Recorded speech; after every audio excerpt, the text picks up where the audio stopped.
السلام علیکم ورحمۃ اللہ. اشہد ان لا الہ الا اللہ وحدہ لا شریک لہ واشہد ان محمدا عبدہ ورسولہ. اما بعد فاعوذ باللہ من الشیطان الرجیم. بسم اللہ الرحمن الرحیم. الحمد للہ رب العالمین الرحمن الرحیم مالک یوم الدین. ایاک نعبد وإیاک نستعین.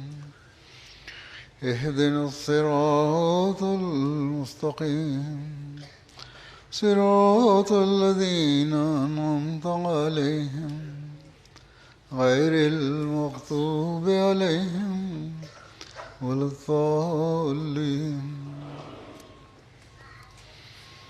پہلے تو میں یہ بتا دوں کہ آج ہمارے ساتھ کینیڈا کی مجلس انصار اللہ اور بورکینا فاسو کی مجلس انصار اللہ کا بھی اجتماع ہو رہا ہے، اور وہ بھی آج براہ راست یہاں شامل ہیں.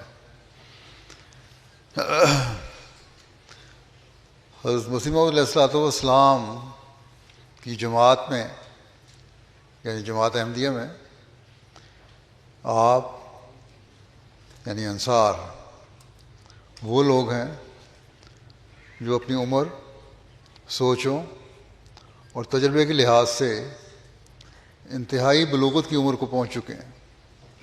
اس لحاظ سے کہا جا سکتا ہے کہ جماعت کے لیے آپ کو ایک رول ماڈل اور نمونہ ہونا چاہیے. بس غور کریں کہ کیا وہ نمونہ ہیں جنہوں نے بیعت کے حقیقی معیاروں کو حاصل کر لیا یا کرنے کی کوشش کر رہے ہیں. اگر نہیں تو یہ بڑی قابل فکر بات ہے، کیونکہ آپ کے نمونے دیکھ کر ہی اگلی نسلوں نے اپنی اصلاح کرنی ہے یا اپنی کمزوریوں کو دیکھنا ہے. بس یہ ایک بہت بڑی ذمہ داری ہے جو انصار پر ہے، اور اس کی بنیادی شرط تقویٰ ہے. اگر ہمیں تقویٰ ہو تو ہم بہت ساری برائیوں سے بچنے والے بھی ہوں گے، اور اس بیعت کا بھی حق ادا کرنے والے ہوں گے جس کا عہد ہم نے حضرت مسیح موعود علیہ الصلوۃ والسلام سے جڑنے کے بعد کیا ہے.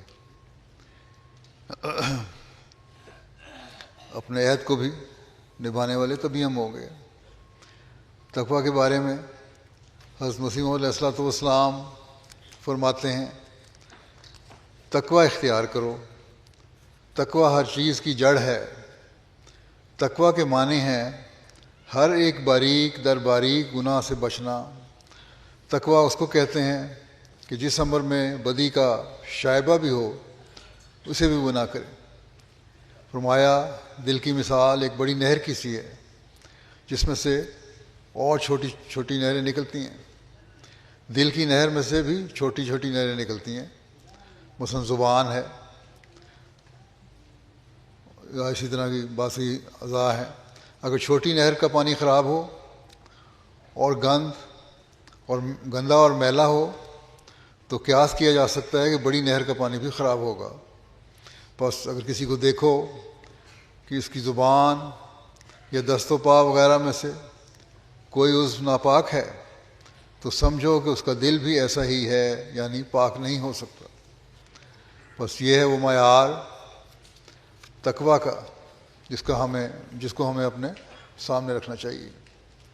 اور جب ہم یہ معیار اپنے سامنے رکھیں گے تو ہم اپنے عہد بیعت کو بھی نبھانے والے ہوں گے اور اس پر عمل کرنے کی کوشش کرنے والے ہوں گے. بس ہمیں یہ دیکھنا چاہیے کہ کس حد تک ہم اس کے حصول کی کوشش کر رہے ہیں. اور جب ہم یہ کر رہے ہوں گے تو پھر ہم، جیسا کہ میں نے کہا، دوسروں کے لیے ایک نمونہ یا رول ماڈل بن رہے ہوں گے.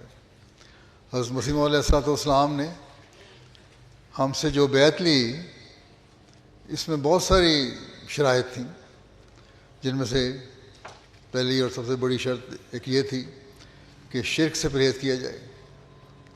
شرک ایک ایسی چیز ہے جو بعض دفعہ شیطان ایسے راستوں سے ہمارے دلوں میں پیدا کرتا ہے جس کا ہمیں احساس بھی نہیں ہوتا۔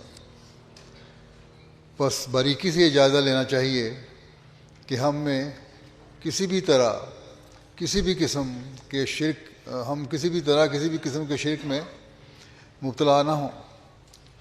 حضرت مسیح موعود علیہ الصلوۃ والسلام نے فرمایا ہے کہ توحید صرف اس بات کا نام نہیں کہ منہ سے لا الہ الا اللہ کہیں اور دل میں ہزاروں بت جمع ہوں، بلکہ جو شخص کسی اپنے مقام اور مکر اور فریب اور تدبیر کو خدا کی سی عظمت دیتا ہے یا کسی انسان پر بھروسہ کرتا ہے جو خدا تعالیٰ پر رکھنا چاہیے، یا اپنے نفس کو وہ عظمت دیتا ہے جو خدا کو دینی چاہیے، ان سب صورتوں میں وہ خدا تعالیٰ کے نزدیک بت پرست ہے۔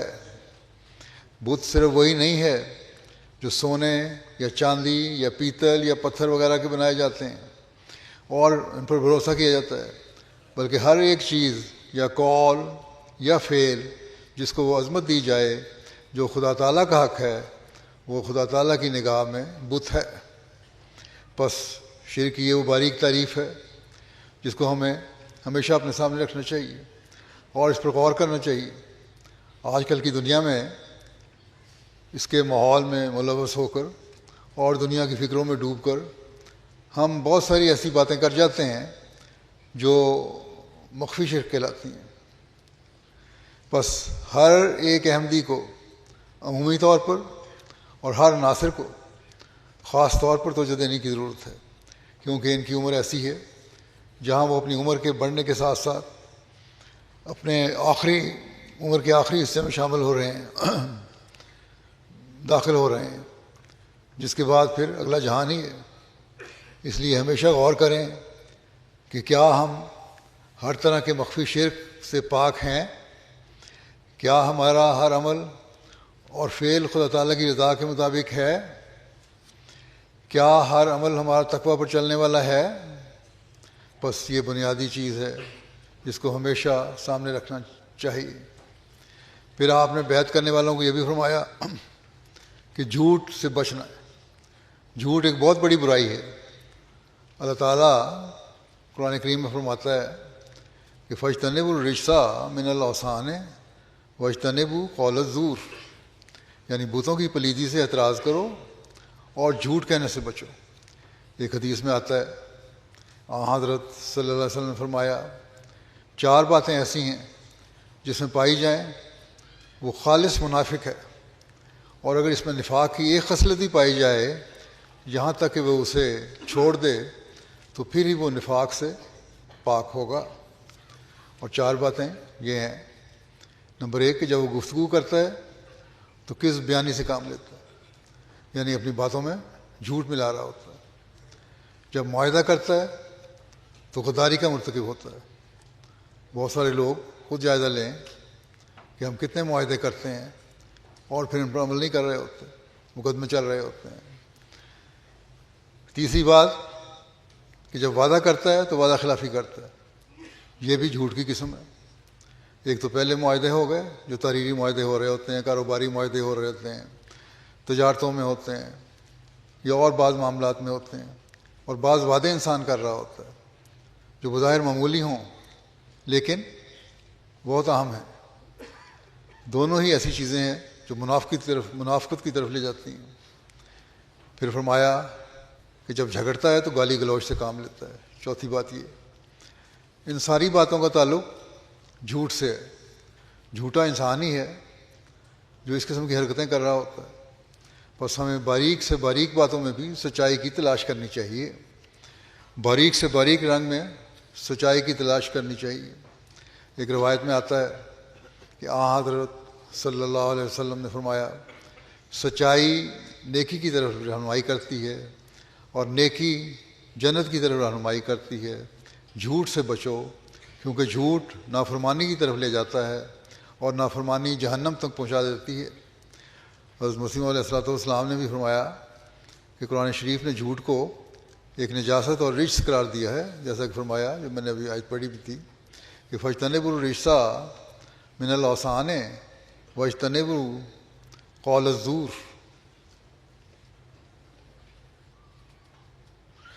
دیکھو یہاں جھوٹ کو بت کے مقابلے میں رکھا ہے، اور حقیقت میں جھوٹ بھی ایک بت ہی ہے، ورنہ کیوں سچائی کو چھوڑ کر دوسری طرف جاتا ہے۔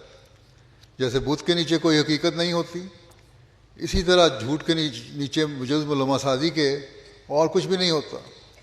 جھوٹ بولنے والوں کا اعتبار یہاں تک کم ہو جاتا ہے کہ اگر وہ سچ کہیں تب بھی خیال ہوتا ہے کہ اس میں بھی کوئی جھوٹ کی ملاوٹ نہ ہو۔ اگر جھوٹ بولنے والے چاہیں کہ ہمارا جھوٹ کم ہو جائے تو جلدی سے دور نہیں ہوتا، مدت تک ریاضت کریں تب جا کر سچ بولنے کی عادت پڑتی ہے، بہت محنت کرنی پڑتی ہے۔ بس جن کو جھوٹ بولنے کی عادت ہے ان کے بارے میں آپ نے فرمایا کہ اگر وہ کبھی سچی بات بھی کر لیں تو ان کو بھی لوگ جھوٹ سمجھتے ہیں۔ بس ایک احمدی کو، ایک مومن کو جس نے حضرت مسیح موعود علیہ السلام کی بیعت کی ہے، اس کو اس طرف خاص توجہ دینی چاہیے کہ ہمیں کس قدر جھوٹ سے نفرت کرنی چاہیے، کیونکہ یہ ہمیں شرک کے قریب لے کر جا رہا ہے۔ پھر برائیوں سے بچنے کی طرف توجہ دلاتے ہوئے آپ نے فرمایا کہ تب ہی تم حقیقی بیعت کرنے والے شمار ہوگے جب برائیوں سے بچو گے، اور برائیوں میں ایک زنا ہے۔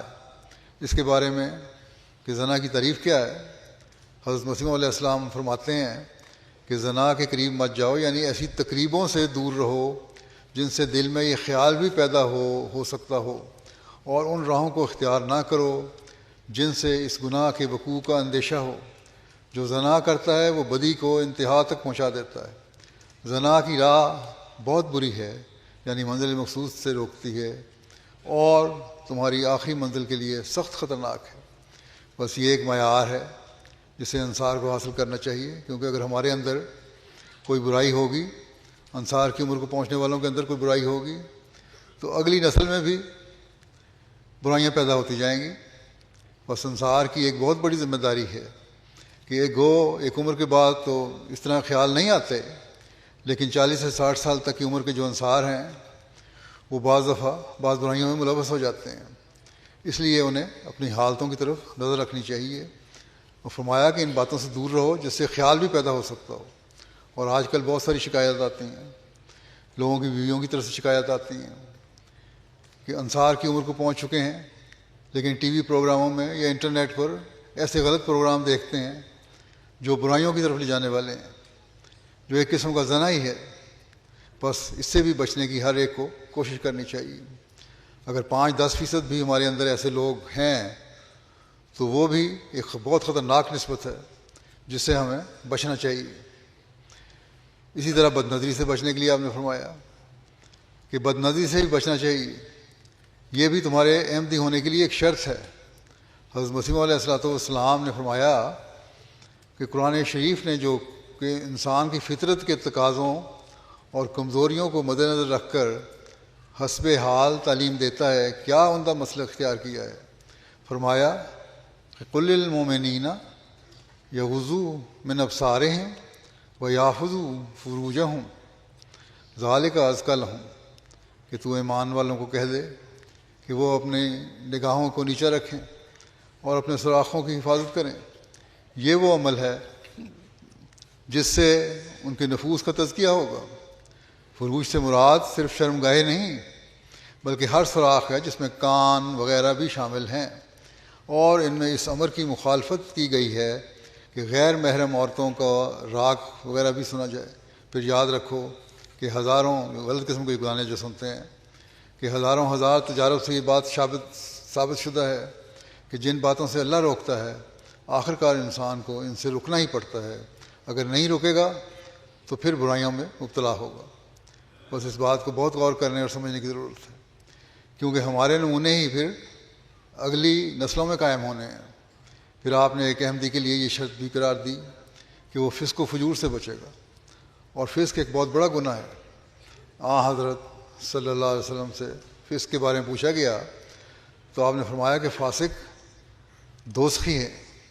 عرض کیا گیا یا رسول اللہ صلی اللہ علیہ وسلم فساق کون لوگ ہیں؟ اس پر حضرت صلی اللہ علیہ وسلم نے فرمایا کہ جو لوگ شکر گزاری نہیں کرتے اور جب ان پر آزمائش آتی ہے صبر نہیں کرتے وہ فاسق ہوتے ہیں۔ اس میں آپ نے عورتوں کی بھی مثالیں دی ہیں۔ اب صرف یہ بات عورتوں میں نہیں بلکہ مرد بھی ایسے ہیں جو باتیں کرتے ہیں اور فاسق ہیں۔ حضرت مسیح علیہ السلام نے یہ تنبیہ فرمائی کہ ظالم فاسق کی دعا قبول نہیں ہوا کرتی۔ کیوں؟ کیونکہ وہ خدا تعالیٰ سے لاپرواہ ہے اور خدا تعالیٰ بھی اس سے لاپرواہ ہے۔ اگر ایک بیٹا باپ کی پرواہ نہ کرے اور ناخلف ہو تو باپ کو اس کی پرواہ نہیں ہوتی، تو خدا کو کیوں ہوگی؟ پھر ظلم سے بچنے کی طرف بھی آپ نے توجہ دلائی کہ اگر میری بیعت میں شامل ہو رہے ہو تو ہر قسم سے ظلم سے بچو۔ حضرت مسیح علیہ السلام نے جماعت کو نصیحت کرتے ہوئے فرمایا کہ میری تمام جماعت اس وصیت کو توجہ سے سنیں کہ وہ جو اس سلسلہ میں داخل ہو کر میرے ساتھ تعلق ارادت اور مریدی کا رکھتے ہیں، اس سے غرض یہ ہے کہ تا وہ نیک چلنی اور نیک بختی اور تقویٰ کے اعلیٰ درجے تک پہنچ جائیں اور کوئی فساد، شرارت اور بدچلنی ان کے نزدیک نہ آئے۔ وہ 5 وقت نماز با جماعت کے پابند ہوں، جھوٹ نہ بولیں، کسی کو زبان سے ایذا نہ دیں، کسی قسم کی بدی کے مرتکب نہ ہوں اور کسی شرارت، ظلم، فساد اور فتنے کا خیال بھی دل میں نہ لائیں۔ اب یہ بہت بڑی بات ہے کہ خیال بھی دل میں نہ لائیں۔ غرض کہ ہر ایک قسم کے معاصی، جرائم ایسے جرائم جو ناکردنی اور ناگفتنی ہیں، جو کرنے اور کہنے کے بھی لائق نہیں، تمام نفسانی جذبات اور بے جا حرکات سے مجتنب رہیں اور خدا تعالیٰ کے پاک دل، بے شر اور غریب مزاج بندے ہو جائیں اور کوئی زہریلا خمیر ان کے وجود میں نہ رہے۔ بس یہ ہر ایک کے لیے بہت سوچنے کا مقام ہے کہ کیا ہم اس زاویے سے اور اس گہرائی سے اپنی حالت کو درست کرنے کے لیے سوچتے ہیں۔ احمدی ہونے کے لیے خیانت سے بچنا بھی ایک شرط ہے۔ ہم احمدی ہوئے، ہم نے بیعت بھی کی، خواہ نئے آنے والے ہوں یا پرانے ہیں۔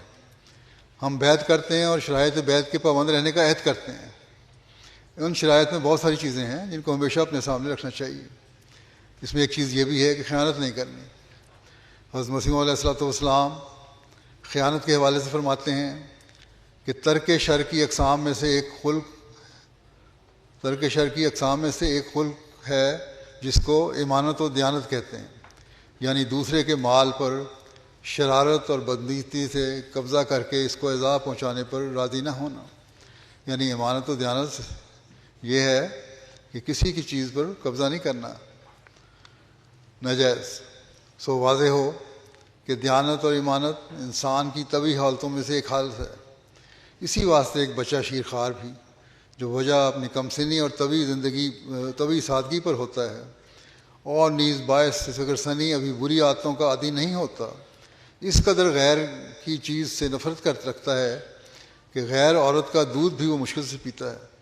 تو بچوں کی میں بھی اللہ تعالیٰ نے ان کی نیچر میں یہ بات رکھی ہے کہ خیانت نہیں کرنی۔ بس یہ اللہ تعالیٰ کے حکموں سے ایک حکم ہے، اور اگر تم میری بیعت میں آئے ہو تو پھر اس بات کا بھی خیال رکھو کہ کبھی ہلکی سی بھی خیانت نہیں کرنی۔ فساد سے بچنا بھی ایک احمدی کے لیے ضروری ہے، اور آپ جو انصار کہلاتے ہیں ان کے لیے سب سے اول اس بات کی طرف توجہ دینے کی ضرورت ہے، کیونکہ آپ نے اصلاح کرنی، آپ نے اعلان کیا ہے کہ ہم انصار ہیں آپ کے، یعنی حضرت مسیح علیہ السلام کے مددگار ہیں، اور مددگار تو وہی ہو سکتا ہے جو ان سب باتوں پر عمل کرنے والا ہو جس کا انہوں نے عہد کیا ہے کہ ہم ہمیشہ مددگار رہیں گے۔ حضرت مسیح علیہ السلام نے فساد سے بچنے کے بارے میں ایک جگہ فرمایا کہ تمہیں چاہیے کہ وہ لوگ جو محض اس وجہ سے تمہیں چھوڑتے ہیں اور تم سے الگ ہوتے ہیں کہ تم نے خدا تعالیٰ کے قائم کردہ سلسلے میں شمولیت اختیار کر لی ہے، ان سے دنگا یا فساد مت کرو، بلکہ ان کے لیے غائبانہ دعا کرو کہ اللہ تعالیٰ ان کو بھی وہ بصیرت اور معرفت عطا کرے جو اس نے اپنے فضل سے تمہیں دی ہے۔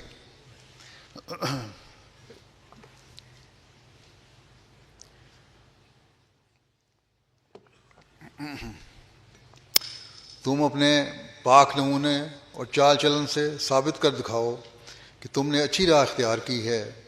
دیکھو میں اس امر کے لیے مامور ہوں کہ تمہیں بار بار ہدایت کروں کہ ہر قسم کے فساد اور ہنگاموں کی جگہوں سے بچتے رہو، اور گالیاں سن کر بھی صبر کرو۔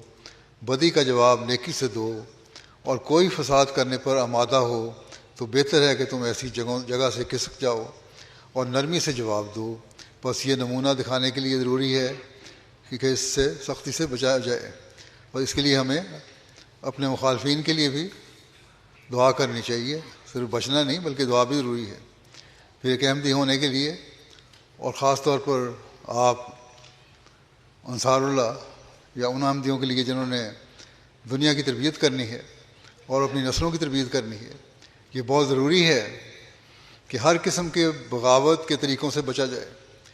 کسی قسم کی بغاوت ہماری فطرت یا ہمارے کاموں میں نہیں ہونی چاہیے۔ اطاعت کا جذبہ سب سے بڑھ کر ہونا چاہیے، خواہ وہ جماعتی نظام کے اندر اطاعت کا جذبہ ہو یا حکومت کے قانون کی اطاعت کا معاملہ ہو۔ ہر صورت میں مکمل اطاعت ہونی چاہیے، ان سب حکموں پر عمل کرنا جو شریعت سے ٹکراتے نہیں ہیں۔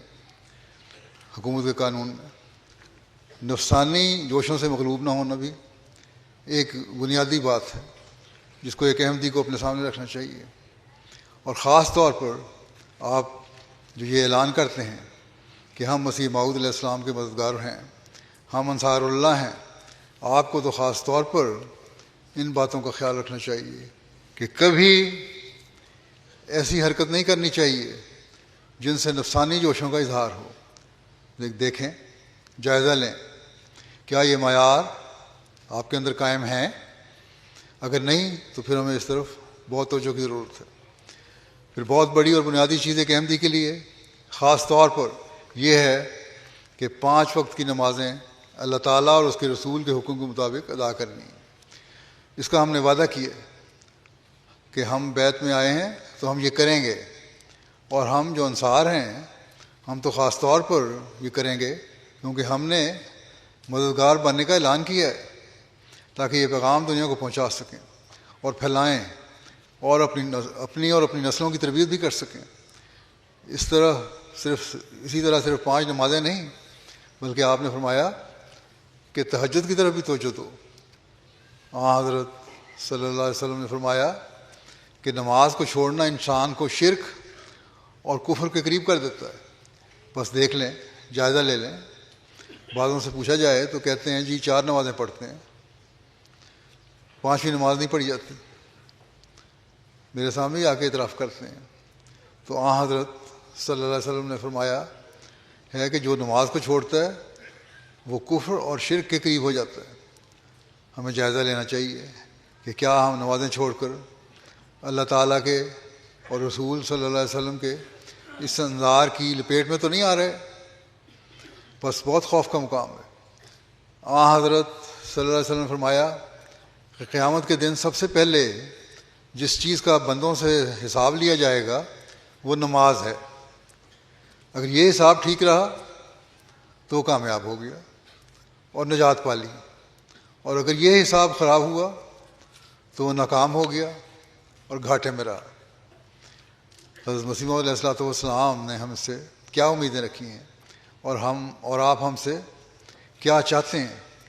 اس حوالے سے آپ فرماتے ہیں، اے وہ تمام لوگوں جو اپنے تئیں میری جماعت میں شمار کرتے ہو، آسمان پر تم اس وقت میری جماعت شمار کیے جاؤ گے جب سچ مچ تقویٰ کی راہوں پر قدم مارو گے۔ سو اپنی 5 وقتہ نمازوں کو ایسے خوف اور حضور سے ادا کرو کہ گویا تم خدا تعالیٰ کو دیکھتے ہو، اور اپنے روزوں کو خدا کے لیے صدق کے ساتھ پورے کرو۔ ہر ایک جو زکوٰۃ کے لائق ہے وہ زکوٰۃ دے، اور جس پر حج فرض ہو چکا ہے اور کوئی مانع نہیں وہ حج کرے۔ نیکی کو سنوار کر ادا کرو اور بدی کو بیزار ہو کر ترک کرو۔ یقیناً یاد رکھو کہ کوئی عمل خدا تک نہیں پہنچ سکتا جو تقویٰ سے خالی ہو۔ ہر ایک نیکی کی جڑ تقویٰ ہے۔ جس عمل میں یہ جڑ ضائع نہیں ہوگی وہ عمل بھی ضائع نہیں ہوگا. بس اس طرف ہمیں خاص طور پر توجہ دینی چاہیے. نماز کے بارے میں تلقین کرتے ہوئے آپ نے ہمیں خاص طور پر فرمایا کہ نماز کیا چیز ہے. وہ دعا ہے جو تسبیح اور تحمید اور تقدیس اور استغفار اور درود کے ساتھ تضرع سے مانگی جاتی ہے. سو جب تم نماز پڑھو تو بے خبر لوگوں کی طرح اپنی دعاؤں میں صرف عربی الفاظ سے کے پابند نہ رہو، کیونکہ ان کی نماز اور ان کا استغفار سب رسمیں ہیں جن کے ساتھ کوئی حقیقت نہیں. لیکن تم جب نماز پڑھو تو بجز قرآن کے جو خدا کا کلام ہے، اور یہ پڑھنا چاہیے ضرور، دعائیں پڑھو، اور بجز بعض ادعیہ معصورہ کے جو رسول اللہ صلی اللہ علیہ وسلم کا کلام ہے، آپ صلی اللہ علیہ وسلم نے دعائیں سکھائی ہیں، وہ بھی پڑھو. باقی اپنی تمام عام دعاؤں میں اپنی زبان میں الفاظ متضرعانہ ادا کر لیا کرو کہ تمہارے دلوں پر اس عجز و نیاز کا کچھ اثر ہو. یہ عاجزی پیدا ہوگی، رقت پیدا ہوگی، تبھی دعاؤں کا مزہ بھی آئے گا اور تبھی دعا بھی قبول ہو سکتی ہے. آپ نے نمازوں کی تلقین کرتے ہوئے فرمایا، اور انصار اللہ کو خاص طور پر اس طرح توجہ دینی چاہیے کہ نماز ایسی شے ہے کہ اس کے ذریعے سے آسمان انسان پر جھک پڑتا ہے. نماز کا حق ادا کرنے والا یہ خیال کرتا ہے کہ میں مر گیا، اور اس کی روح گداز ہو کر خدا کے آستانے پر گر پڑی ہے. جس گھر میں اس قسم کی نماز ہوگی وہ گھر کبھی تباہ نہیں ہوگا. بس خاص طور پر اس طرح توجہ کی ضرورت ہے. بعض انصار بھی نمازوں کی طرف اس طرح توجہ نہیں دیتے جس طرح دینی چاہیے. جیسا کہ پہلے بھی میں نے کہا، ایک حدیث میں آتا ہے کہ اگر نوح کے وقت میں نماز ہوتی تو وہ قوم کبھی تباہ نہ ہوتی. اسی طرح جیسا کہ میں نے کہا 5 نمازوں کے ساتھ آپ نے نماز تہجد کی طرف بھی توجہ دلائی کہ میری بیعت میں آئے ہو تو تہجد کی نماز کی طرف بھی توجہ کرو. اب جائزہ لیں کہ انصار اللہ کی عمر کو پہنچے ہوئے ہیں، کتنے لوگ ہیں تہجد کی نماز پڑھتے ہیں. 40 سال سے اوپر کے لوگوں کو تو خدا تعالیٰ کی یاد آنی چاہیے اور انہیں کوشش کرنی چاہیے کہ تہجد پڑھیں. حضرت بلال رضی اللہ عنہ نے روایت کی ہے کہ حضرت صلی اللہ علیہ وسلم نے ایک دفعہ فرمایا کہ تمہیں نماز تہجد کا اہتمام کرنا چاہیے، کیونکہ یہ گزشتہ صالحین کا طریق رہا ہے اور قرب الہی کا ذریعہ ہے. یہ عادت گناہوں سے روکتی ہے، برائیوں کو ختم کرتی ہے اور جسمانی بیماریوں سے بچاتی ہے. روحانی بیماریاں بھی ہیں، جسمانی بیماریوں سے بچاتی ہے. تو اس کے کتنے فائدے ہیں. تہجد پڑھنے والا انسان گناہوں سے بھی رک جاتا ہے. یہ عادت نہ صرف برائیوں کو روکتی ہے بلکہ انہیں ختم بھی کر دیتی ہے، اور پھر انسان کو جسمانی بیماریوں سے بچاتی ہے. ڈاکٹر بھی آج کل اس بات کو ثابت کرتے ہیں، مانتے ہیں کہ جو صبح جلدی اٹھتے ہیں، تہجد کے لیے اٹھتے ہیں، ان میں دل کے حملے کا خطرہ کم ہوتا ہے. اور صبح کے وقت وہ نماز پڑھ کر پھر فجر کی نماز پڑھ کر جب ایکسرسائز وغیرہ کرتے ہیں تو ان کی صحت بہتر ہوتی ہے.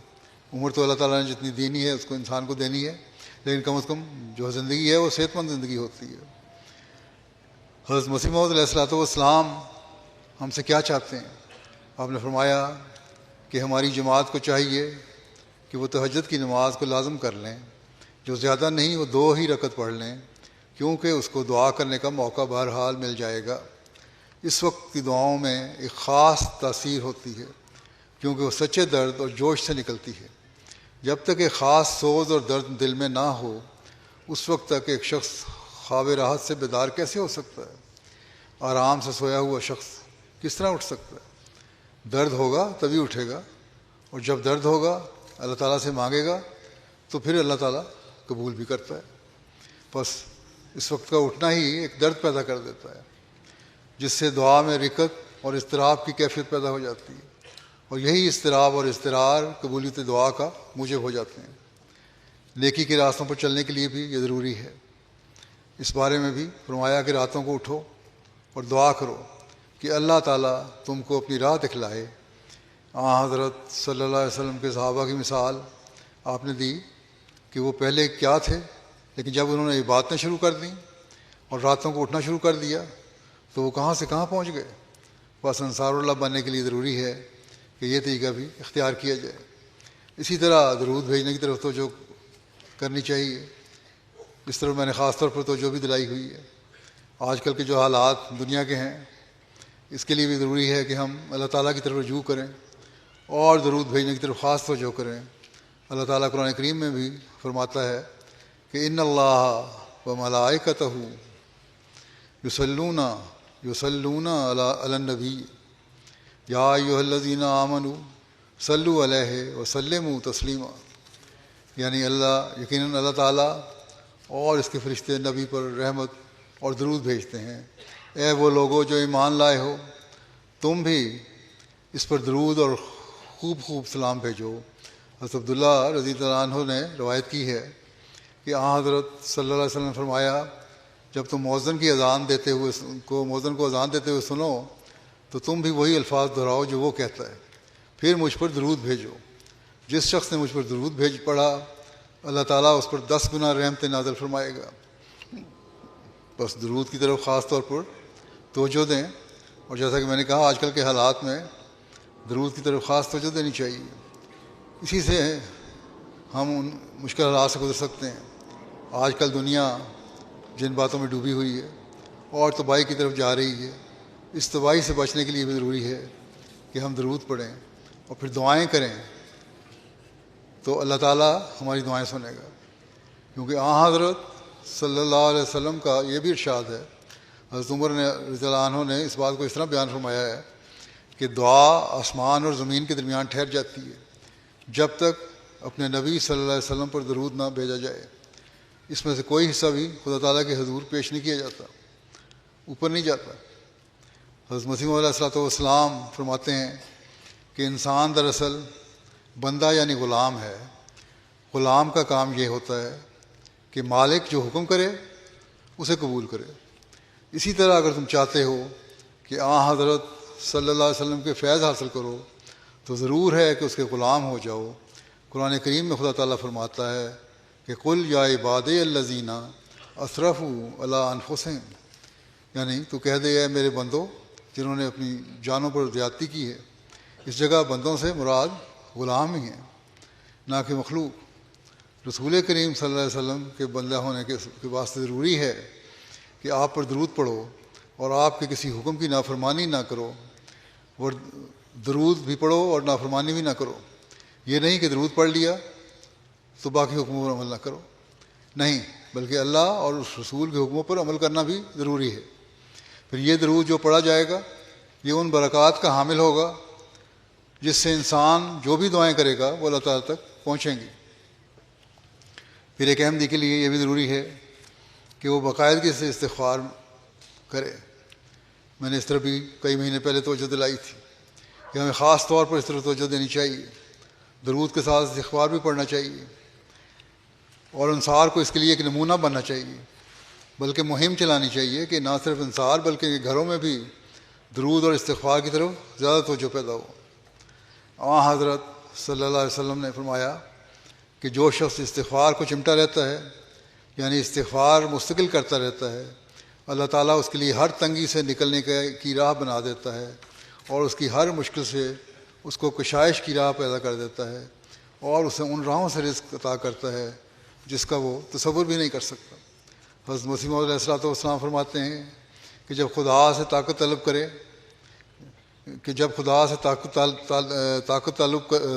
کریں یعنی استغفار کریں تو روح القدس کی تائید سے ان کی کمزوری دور ہو سکتی ہے، یعنی لوگ خدا سے طاقت طلب کرتے ہیں، استغفار کرتے ہیں، ان کی کمزوری دور ہو سکتی ہے اور گناہ کے ارتکاب سے بچ سکتے ہیں، جیسا کہ خدا کے نبی اور رسول بچتے ہیں۔ اور اگر ایسے لوگ ہیں جو گناہ گار ہو چکے ہوں تو استغفار ان کو یہ فائدہ پہنچاتا ہے کہ وہ گناہ کے نتائج سے یعنی عذاب سے بچائے جاتے ہیں، کیونکہ نور کے آنے سے ظلمت باقی نہیں رہتی، اور جرائم پیشہ جو استغفار نہیں کرتے یعنی خدا سے طاقت نہیں مانگتے وہ اپنے جرائم کی سزا پاتے رہتے ہیں۔ بس اگر گناہ ہو بھی گئے ہوں اور انسان استغفار کر رہا ہو اور آئندہ عہد کرتا ہو کہ میں گناہ نہیں کروں گا تو اللہ تعالیٰ مدد کرتا ہے اور گناہوں سے پاک کر دیتا ہے۔ حضرت مسیح علیہ الصلوۃ والسلام نے فرمایا کہ بعض آدمی ایسے ہیں کہ ان کو گناہ کی کوئی خبر ہی نہیں ہوتی، بعض ایسے ہیں کہ گناہ کی خبر ہوتی ہے بعض آدمی ایسے ہیں کہ ان کو گناہ کی خبر ہوتی ہے، اور بعض ایسے ہیں کہ گناہ کی خبر بھی نہیں ہوتی، انہیں پتہ ہی نہیں ہوتا کہ گناہ کیا بھی ہے کہ نہیں. ایسی عادت پڑ جاتی ہے کہ احساس ہی نہیں رہتا. اس لیے اللہ تعالیٰ نے ہمیشہ کے لیے استغفار کا انتظام کر لیا. ایسے لوگوں کو جب بھی احساس پیدا ہو تو پھر استغفار کریں اور باقاعدگی سے کریں تو وہ گناہوں سے پاک ہو سکتے ہیں، کیونکہ آپ نے فرمایا کہ استغفار کا انتظام اس لیے کرایا ہے کہ انسان ہر ایک گناہ کے لیے، خواہ وہ ظاہر کا ہو یا باطن کا ہو، اسے علم ہو یا نہ ہو، اور ہاتھ اور پاؤں اور زبان اور ناک اور کان اور آنکھ سب قسم کے گناہوں سے استغفار کرتا ہے. یعنی ہر ایک سے بچنے کی کوشش کرتا ہے. صرف استغفار منہ سے نہیں کہتا بلکہ برائیوں سے روکنے کی بھی کوشش کرتا ہے. جب انسان کو، کیونکہ بعضوں کو علم نہیں ہوتا، جیسا کہ میں نے کہا، جب حس مر گئی ہو، بعضوں کی تو حس ہی مر جاتی ہے، لیکن جب احساس پیدا ہو تو فوراً اس طرف توجہ کرے، استغفار کرے اور دل سے استغفار کرے، تو پھر اللہ تعالیٰ ان کی استغفار کو سنتا بھی ہے اور گناہوں سے پاک بھی کرتا ہے. پھر اللہ تعالیٰ کی حمد بھی ایک احمدی کے لیے بہت ضروری ہے. جس نے بیعت کا عہد کیا ہے اس کے لیے ضروری ہے کہ وہ اللہ تعالیٰ کو ہمیشہ یاد رکھے. حضرت صلی اللہ علیہ وسلم نے خاص طور پر اس کی تاکید فرمائی ہے.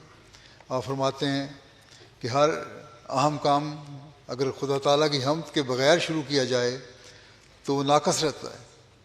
حضرت مسیح علیہ السلام جماعت کو نصیحت کرتے ہوئے فرماتے ہیں کہ اگر تم چاہتے ہو کہ آسمان پر فرشتے بھی تمہاری تعریف کریں تو تم ماریں کھاؤ اور خوش رہو، گالیاں سنو اور شکر کرو، ناکامیاں دیکھو اور پیوند مت توڑو، یعنی اللہ تعالیٰ سے تعلق نہ توڑو. تم خدا کی آخری جماعت ہو، سو وہ عمل دکھلاؤ جو اپنے کمال میں انتہائی درجے پر ہو.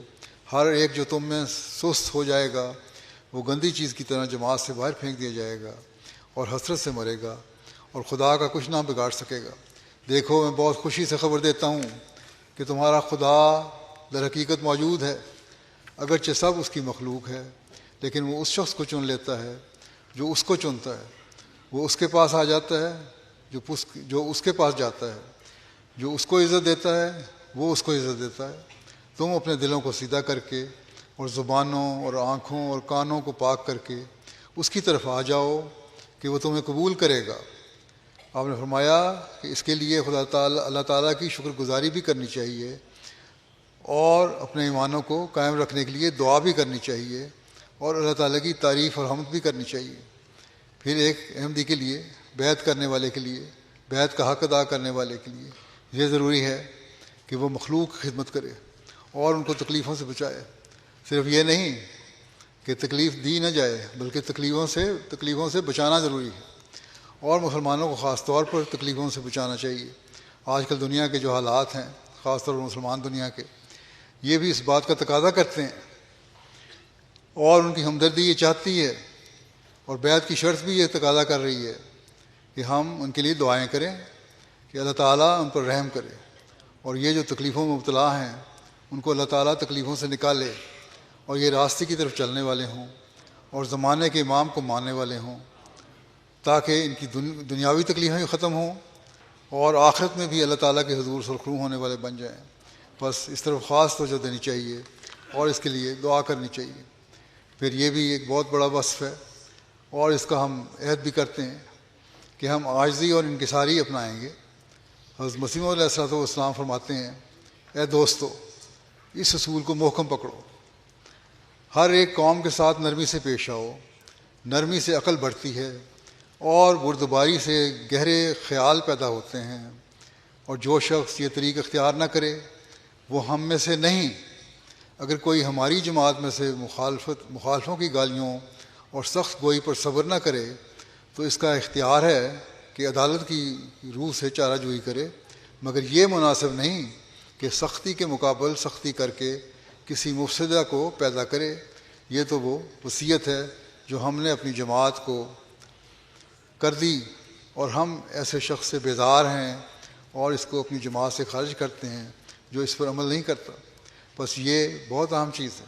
اور بعض لوگ تبلیغ کے بہانے مخالفین کے اعدادوں پر جو غلط زبان استعمال کرتے ہیں اسی طرح کی زبان استعمال کر لیتے ہیں جس طرح کی مخالفین کر رہے ہوتے ہیں. اس سے بھی بچنا چاہیے. آپ نے اس کی سختی سے مناہی فرمائی ہے. بعض لوگ جوش میں آ کر مجھے بھی لکھ دیتے ہیں کہ کیوں نہیں ہم سختی کا جواب سختی سے دیتے. ہمارا یہ کام نہیں ہے.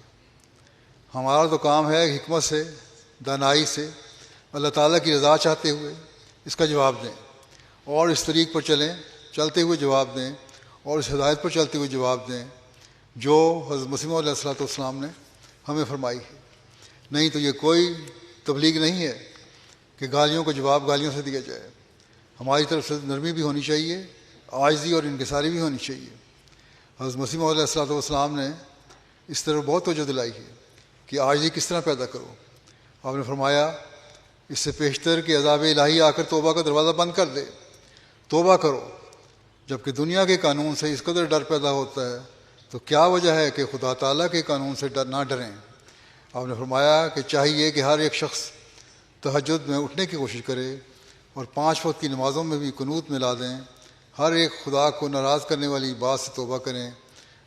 توبہ سے مراد یہ ہے کہ ان تمام بدکاریوں اور خدا کی نارضامندی کے باعثوں کو چھوڑ کر ایک سچی تبدیلی کریں اور آگے قدم رکھیں اور تقوی اختیار کریں. اس میں بھی خدا تعالیٰ کا رحم ہوتا ہے. عادات انسانی کو شائستہ کریں، غضب نہ ہو، تواضع اور انکساری اس کی جگہ لے لیں. پھر اللہ تعالیٰ کی رضا پر راضی رہنا اور کامل وفادار ہونے کی طرف بھی آپ نے توجہ دلائی. یہ بھی ایک احمدی ہونے کے لیے شرط ہے. اور وفاداری کے ساتھ جب قائم رہیں گے اور ایمان مضبوط کریں گے تو پھر اللہ تعالیٰ کے انعاموں کے بھی وارث بنیں گے. حضرت مسیح علیہ السلام فرماتے ہیں کہ ضرور ہے کہ انواع رنج و مصیبت سے تمہارا امتحان بھی ہو جیسا کہ پہلے مومنوں کے امتحان ہوئے. سو خبردار رہو، ایسا نہ ہو کہ ٹھوکر کھاؤ. زمین تمہارا کچھ بھی نہیں بگاڑ سکتی اگر تمہارا آسمان سے پختہ تعلق ہے. جب کبھی تم اپنا نقصان کرو گے تو اپنے ہاتھوں سے، نہ دشمن کے ہاتھوں سے. اگر تمہاری زمینی عزت جاتی رہے تو خدا تمہیں ایک لازوال عزت آسمان پر دے گا. سو تم اس کو مت چھوڑو، اور ضرور ہے کہ تم دکھ دیے جاؤ اور اپنی کئی امیدوں سے بے نصیب کیے جاؤ. سو ان صورتوں سے تم دلگیر مت ہو کیونکہ تمہارا خدا تمہیں آزماتا ہے. یعنی جو سختی کے حالات ہیں ان سے دلگیر مت ہو. یہ دیکھو کہ تم ان کی راہ میں ثابت قدم ہو یا نہیں. بعض لوگ جو یہاں ہیں ان کے رشتہ داروں کو، عزیزوں کو جو پاکستان میں ہیں یا دوسری جگہوں پر ہیں، ہمارے بہت سارے احمدی، ان تکلیفیں پہنچتی ہیں. آپ نے فرمایا کہ دلگیر مت ہو ان باتوں سے. اللہ تعالیٰ کا پلو پکڑے رکھو، دامن پکڑے رکھو تو انشاءاللہ تعالیٰ کبھی ضائع نہیں ہوگے. اور یہ نصیحت پاکستان والوں کے لیے بھی ہے، یہ نصیحت آپ کے لیے بھی ہے. بس انصار اللہ بننے کا حق ادا کرنے کے لیے اس بات کو ہمیشہ یاد رکھنا چاہیے کہ آپ نے فرمایا کہ میرے قدموں پر چلنے کے لیے پھر ان تکلیفوں میں سے گزرنا ہی پڑتا ہے. لیکن کامل وفا اور استقامت دکھاؤ گے تو پھر کوئی تمہیں کچھ نہیں کہہ سکے گا. اللہ تعالیٰ تمہیں اس کا اجر دے گا. آپ نے فرمایا کہ ہمیں چاہیے کہ اللہ تعالیٰ کو راضی کریں، اور اس کے لیے ضرورت ہے کہ اخلاص کی، صدق و وفا کی، نہ یہ کہ کیل و کال تک ہی ہماری ہمت و کوشش محدود ہو. صرف ہماری باتیں نہ رہ جائیں، ہمیں وفا دکھانی پڑے گی. جب ہم اللہ تعالیٰ کو راضی کرتے ہیں پھر اللہ تعالیٰ بھی برکت دیتا ہے اور اپنے فیوز و برکات کے دروازے کھول دیتا ہے. پھر ہوا سے باز رہنے کی طرف بھی آپ نے توجہ دلائی کہ یہ بھی ایک احمدی کے لیے بنیادی شرط ہے. اگر تم نے بیعت کی ہے تو اس بات کو بھی اپنانا ہوگا کہ تم ہمیشہ اپنے آپ کو رسموں اور ہوا سے باز رکھو گے اور قرآن کریم کی حکومت کلی طور پر اپنے پر قبول کرو گے. بس ہوا سے رکنا ضروری ہے. حضرت مسیح علیہ الصلوۃ والسلام نے فرمایا کہ ہوائے نفس کو روکنا یہی فنا فی اللہ ہونا ہے، اور اس سے خدا تعالیٰ کی رضا حاصل کر کے اسی جہان میں مقام جنت کو پہنچ سکتا ہے. بس یہ ضروری ہے کہ ہم اپنی حالتوں کو بہتر بنائیں، ہوا سے اپنے آپ کو روکیں. آج کل کی دنیا کی جو خواہشات ہیں، ہوا ہے، ماحول ہے، اس نے تو بڑوں چھوٹوں ہر ایک کو اپنی لپیٹ میں لیا ہوا ہے. اس سے بچنا انتہائی ضروری ہے. اور انصار اللہ کو اس کے لیے بنیادی کردار ادا کرنا ہوگا۔ دنیاوی خواہشات کی طرف نہ جائیں، بلکہ دین کو ہمیشہ مقدم رکھیں اور تقویٰ کے راستوں پر چلنے کی کوشش کریں۔ اگر ہم یہ کریں گے تو ان شاء اللہ تعالیٰ ہم وہ لوگ ہو سکیں گے جو نہ صرف اپنی اصلاح کرنے والے ہوں گے بلکہ اپنی نسلوں کی بھی اصلاح کرنے والے ہوں گے، بلکہ اس سے بڑھ کر معاشرے اور دنیا کی بھی اصلاح کرنے والے ہوں گے۔ یہ چند باتیں میں نے بیان کی ہیں اختصار کے ساتھ۔ بیعت کی شرائط میں اور بھی بہت ساری باتیں ہیں جن کو سمجھنا اور عمل کرنا ضروری ہے۔ اس کا وقتاً فوقتاً مطالعہ کرتے رہنا چاہیے، جگالی کرتے رہنا چاہیے انصار کو خاص طور پر، تاکہ وہ ان کو تربیت کرنے میں آسانی رہے اپنی نسلوں کی۔ اللہ تعالیٰ اس کی توفیق دے اور ہر ناصر کو صحیح ناصر بننے کی توفیق دے، اور نحن انصار اللہ کا جو آپ نعرہ لگاتے ہیں وہ حقیقت میں ایسا نعرہ ہو جو حضرت مسیح موعود علیہ الصلوۃ والسلام کے مشن کو پورا کرنے والے لوگوں کا نعرہ ہے، اور اس کے لیے ہر ناصر، مجلس انصار اللہ کا ہر ممبر جماعت کے لیے ایک مفید وجود بن جائے اور اپنی نسلوں کو سنبھالنے والا بھی ہو جائے، تاکہ جماعت کی ترقی کی راہوں پر گامزن رہے۔ اللہ تعالیٰ ہم سب کو اس کی توفیق عطا فرمائے۔ دعا کر لیں۔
آمین۔